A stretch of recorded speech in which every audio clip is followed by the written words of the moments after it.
Okay, we can cut it off. Okay, so are you ready for your big interview, the Ask Me Anything interview?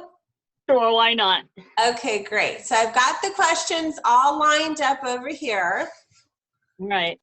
Let's see here. So Linda Corbett wants to know, what brought you to LaBelle?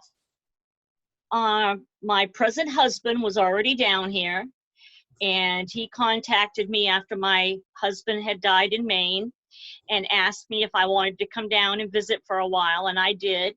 And then I went back to Maine, and we kept corresponding, and he said, why don't you come down and move down here with me? And I did, and that's why I came down here. Oh, that's nice. So what Margie Stevens wants to know, what is your favorite thing about LaBelle? That it's a small town, more like being back in Maine, and most of the people are very, very friendly, and I've lost you. Oh, you're back. So you said most of the people are very friendly, and then I didn't hear what you said after. Okay. Most of the people are very friendly, and the town is like a small town back in Maine. So tell us a little bit about the small town back in Maine. You said you were the select person. What is that?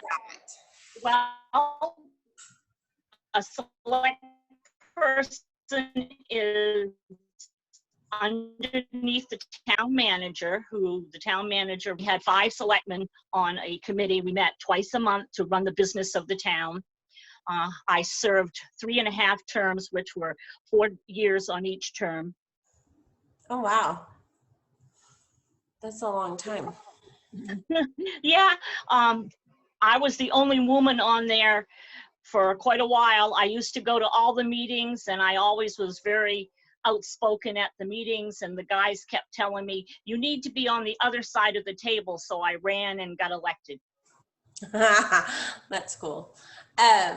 Okay, so Laura Adams wants to know, what made you want to advocate for children by becoming a guardian ad litem? Well, that was because I raised 2 grandchildren for 5 years in Maine, and I had a guardian ad litem who was a lawyer. He was terrible. And when I came down here and found out that real people could be guardian ad litems, I said, that's for me, because I already knew what I did not want to do and knew ways that I could help children that he definitely did not. So that's why I became a guardian ad litem. Okay. Can you move your camera just a teensy bit? We're losing you and seeing more of the sewing machine. Okay. There you go. Perfect. So about the sewing machine in the back, so obviously it's out, so you use it. Do you use that at the women's clubs? You're the president, right? Well, I am still until next year in the fall when we go back, yeah. Somebody else is going to be president for 2 years then. But yes, we've been trying to make some pillowcases for guardian ad litem children, because they can get free beds and mattresses and pillows, but no pillowcases for their pillows. So I'm out in my she shed right now, so that's why you see the sewing machine behind me. That's awesome. So back to the guardian ad litem. So what exactly do you do with the children, in case anyone doesn't know? I advocate for that child. Whatever I and the people who probably would be DCF think that that child needs, I try to advocate for that child to get it. Like, I can go to the school and see how the child is doing in school. If they need special education things, I go to court to make sure they're getting the best interest for themselves in court. I go to the daycare, wherever the child is, and I just advocate for the best things for that child. Make sure they're getting all their medical and dental. If the family's having problems, I try to make sure I can help with whatever they might need. That's all. Now, how many kids do you have that you take Right care now, I only have one. of? And that's because we were supposed to, I'm not even supposed to have him because he's going to be adopted finally. And of course, with the courts closed down, things got bugged up here. I did have 3 at one time, but the 2 boys that I had before, they got permanent guardianship with their aunt and uncle. So I'll get a new one when this little guy gets adopted. Oh, that's awesome. Well, good for you. That's good. So Dwayne Pratt wants to know, not being a lifelong LaBellian, and you were asked what drew you to LaBelle initially, and what about it made you stay and get so involved and not move somewhere else? Oh, I think you froze. Oh, there you go. So why are you, so we know you're not a lifelong rebellion. We know why you came. What has made you get so involved in the community? That's just me. I like to be involved.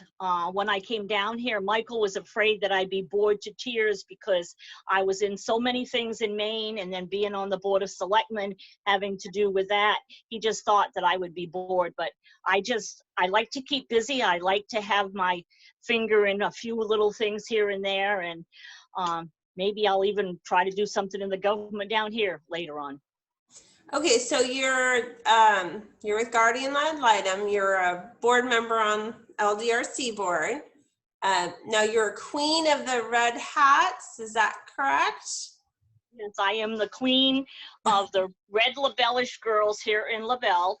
The lady who used to be the queen moved to the East Coast, so the vice queens and her asked me if I would like to take over, and I did. So I run the meetings when we have them twice a month. We go out to eat, and then we have 2 big events in Sebring twice a year, big galas where we have about 170 women that come, and I'm in charge of those. Judith Swink still helps me with that. We also have quarterly meetings that I'm in charge of. Those we only usually have maybe 20 or 30 queens and vice queens that come, but I have a lot to do with it. That sounds fun. And Katina Paul wants to know, what's the favorite place that you've lived and traveled to? Turkey. Because, Turkey? yeah, in Turkey, I never realized it until I got there that all the 7 churches of the Bible are in Turkey. Of course, when we were growing up, it was Eurasia and Euro Minor and all this other stuff. And over there, they're all Muslims, so they don't care anything about the churches. So we got to go and see all of those while we were there for the 2 years. And the first time that I walked into Ephesus, I started crying because I thought, oh my God, who all has walked down these same cobblestones that I'm walking down? Yeah, that's pretty powerful. So what made you go to Turkey though? How was it, through work or? No, of course, I'm remarried to Michael on the second tour. And he was in the Army when I was married to him the first time, and then we were stationed over there for 2 years. Okay, and you said you lived in Germany too? Yeah. We lived in Germany. One time for 3 years, we lived on the Czechoslovakian border in a small town named Kam. And the second time we lived in Augsburg for 3 years. So, and got to travel all over. We went to Italy and Switzerland and a lot of different places. So we really had a good time. But Turkey was your favorite? Is that because of all the old churches or just the environment? Just so much to do. I mean, it was a very, very poor country, but there was just lots of things to see and do. We met a Turkish family. He was a police officer that was married with his wife and twin girls. We became best buddies. They took us up into the mountains to stay for 3 days with a bunch of sheep herders, which nobody had ever heard of Americans doing. They treated us like queens and kings. They put us in a tent with all these fancy Turkish rugs on the floor, cooked for us. Just, they couldn't believe that we did all the things that we did in America. They couldn't even fathom it. That's crazy. That's pretty cool. What a good memory. That's cool. And then it looks like our friend Michelle Roberts wants to know when you're coming back to Maine because she misses you. I know, she's my best bud from Maine. We work together and we're still best buds. And I told her, hopefully, maybe if all this mess gets over, we might come home in June because we've got a great grandbaby that we want to go and see so bad. How old is the baby? She's 6 months now. Well, hopefully you'll get up there pretty soon. Yeah. Well, thank you for your time, Christine. I appreciate you getting on here and telling us a little bit about yourself and allowing us to ask you anything. I hope you have a great weekend. Thank you, and I hope we get some real good ones to come on later.